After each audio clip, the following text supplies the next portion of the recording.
पुण्यातील ससून हॉस्पिटलमधून डॉक्टरांचा अतिशय भयंकर प्रकार उघडीस आला आहे। गेल्या 4-5 वर्षापासून हा प्रकार चालू होता, तरी देखील कोणाच्याही लक्षात आलं नाही। परंतु अखेर एका सामान्य व्यक्तीने सापळा रचून डॉक्टरांचा हा प्रकार उघडीस आणला। पुण्याच्या ससून हॉस्पिटलमध्ये नेमकं असं काय घडले, चला ते पाहूया। राज्यभरातील गरीब परिस्थितीमधील लोक ससून हॉस्पिटलमध्ये उपचार करण्यासाठी येतात। तसेच काही NGO मार्फत बेवारस असलेल्या व्यक्तींचा ससून हॉस्पिटलमध्ये उपचार करण्यात येतो आणि याच बेवारस व्यक्तींबरोबर डॉक्टरांनी अतिशय भयंकर प्रकार केलाय। अगोदरच ससून हॉस्पिटल हे ललित पाटील ड्रग केस तसेच वेदांत अग्रवाल कार ॲक्सिडेंट केस याबाबत चर्चेत आलं होतं। त्यामुळे ससून हॉस्पिटलला गुन्हेगाराचा अड्डा म्हणून समजलं जायचं।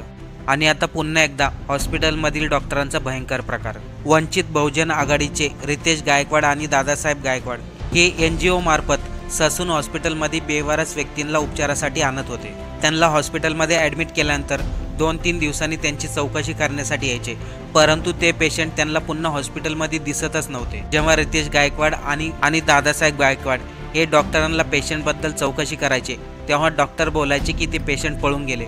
परंतु त्यामधील काही पेशंट असे होते त्यांना चालताही येत नव्हते, मग ते मध्यरात्रीच पळून कसे जायचे, हा प्रश्न दादासाहेब गायकवाड आणि रितेश गायकवाड यांना आला। त्यांना डॉक्टरांवरती संशय आला, हॉस्पिटलमध्ये काहीतरी घोटाळा होत आहे। त्यासाठी त्यांनी एक सापळा रचला। रात्रभर रितेश गायकवाड ससून हॉस्पिटलच्या बाहेर रिक्षा घेऊन उभा राहायचे, जेणेकरून मध्यरात्री हॉस्पिटलमध्ये काय चाललं हे त्यांना समजेल।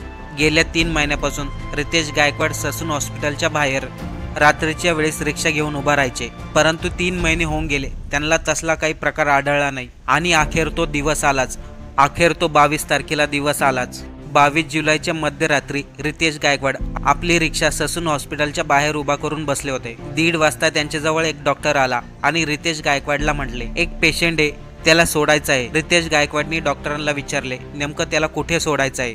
डॉक्टरचं उत्तर ऐकून रितेश गायकवाडचा संशय पक्का झाला। डॉक्टर रितेशला म्हटले, त्याला अशा जागेवर सोड की तो पेशंट पुन्हा आलाच नाही पाहिजे। त्यावरती रितेश गायकवाड म्हटला, त्याच्याबरोबर कोणीतरी नातेवाईक असेल ना, मी असं एकटा त्याला कसं काय सोडू?